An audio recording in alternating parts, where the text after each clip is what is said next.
नमस्कार, प्रज्ञा जोडमध्ये आपलं स्वागत आहे. आता वाजता रात्रीचे 12 आणि माझा बर्थडे स्टार्ट झाला आहे. Happy birthday to you, happy birthday to you, happy birthday to you, happy birthday. म्हणजे माझ्या बर्थडेचा ना किती आनंद होते कळत नाही. आणि मला तर असं वाटतंय ना की काय हे अवतार, काय ते कपडे, काय ती टोपी, आणि बघा हे आमचं असं सेलिब्रेशन एकदम क्रेझी टाईप सेलिब्रेशन होतं. सो रात्री छान वाटलं, बर्थडे स्टार्ट असा छान झाला. आणि मग नंतर दिवसाची सुरुवात झाली. सुंदर अशा केकनी बहिणाने मला पाठवला होता. मग दिवस पूर्ण स्पेंड झाला, सगळ्यांचे कॉल वगैरे चालू होते, सगळ्यांना थँक्यू म्हणणं चालू होतं. आणि रात्री मग आली आमची केक कट करण्याची परत वेळ.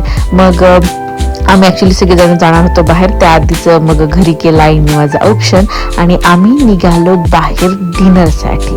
बाहेर म्हटलं की वीर पहिले तयार असतो, त्याला लगेच समजतं सगळे तयार झाले की अरे हे कुठंतरी मस्त बाहेर नेत आहेत म्हणून. मग 1-2 हॉटेल्स चेक करून आम्ही फायनली या स्काय ब्ल्यूच्या इथे आलो. एकदम सुंदर असं रेस्टॉरंट होतं हे रावीतलं आहे. आणि तिथं आलं की एवढं छान वाईब्स होतं.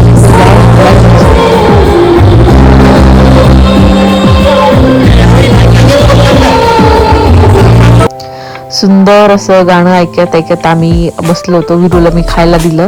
विरू आणि बाबांनी आधी जेवण केले, मग नंतर दोघं जण असं रेस्टॉरंटमध्ये फिरत बसले. मग त्यानंतर आलं आमचं जेवण. मी, धीरज, आई आणि रोहित आम्ही जेवण केलं. मग परत विरू इतकं फिरत होता, एकदा बाबांना पळत होता, एकदा आईंना पळत होता आणि एकदा रोहितना पळत होता. त्याला पकडणं मुश्किल झालं होतं. मी फोटोसाठी विरूला असं पकडून आणत होते, पण त्याला इतकं पळायचं होतं. त्याला ॲक्च्युली ही जागा खूप मस्त आवडलेली. आणि मग परत तिथे थर्ड केक कट केला आम्ही. इथं छान असतं मागे असं छान होतं बर्थडे सेलिब्रेशनसाठी. सो मी गेल्याचं मला असलं भारी बर्थडेची वाईब झाली. दुपारची झोप माझी सगळी गेली होती.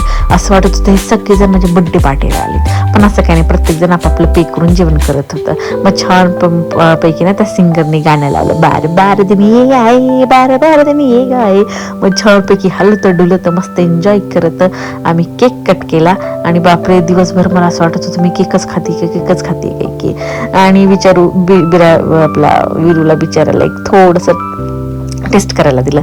त्यानंतर आम्ही निघालो. ही बॅक साईड होती त्याची, इतकं सही होतं ना, म्हणजे असं वाटत होतं की प्रत्येक ठिकाणी फोटोज काढा की काय. विरू पण खुश होता. विरू त्याच्या रोहित काकांसोबत पकडापकडी करत होता.